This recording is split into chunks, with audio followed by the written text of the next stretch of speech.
اب آپ میری بیوی ہو اور آپ کے خیالات پہ صرف اور صرف میرا حق ہے. آپ کی ساری رپورٹس بالکل پرفیکٹ آئی ہیں and you are perfectly alright. اور کسی کو برداشت نہیں کروں گا میں. کیا کر رہے؟ چھوڑو چھوڑو چھوڑو، کیا کر رہے ہو؟ چھوڑو.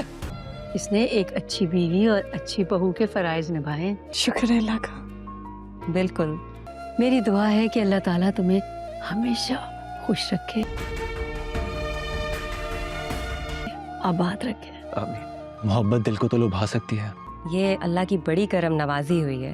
It's just a miracle. پھر خدمت دل کو فتح کرتی ہے، اور تم نے سارے شہرام کو فتح کر لیا ہے. زینیا کی زندگی میں اب ایک نیا موڑ آنے والا تھا. وہ ہمیشہ یہ سمجھتی رہی کہ ہر فیصلہ اس کے حق میں جائے گا، مگر قسمت نے اس کے لیے کچھ اور ہی لکھ رکھا تھا.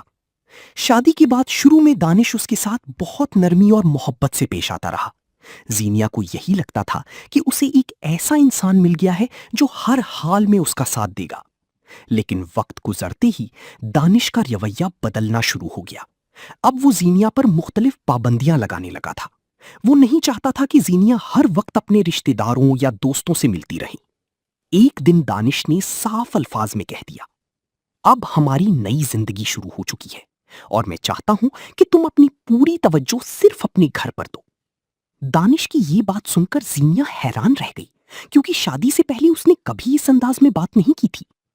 اب زینیا آہستہ آہستہ محسوس کرنے لگی تھی کہ شادی کے بعد دانش کا رویہ پہلے جیسا نہیں رہا اور اس کی زندگی ایک نئی امتحان کی طرف بڑھ رہی ہے.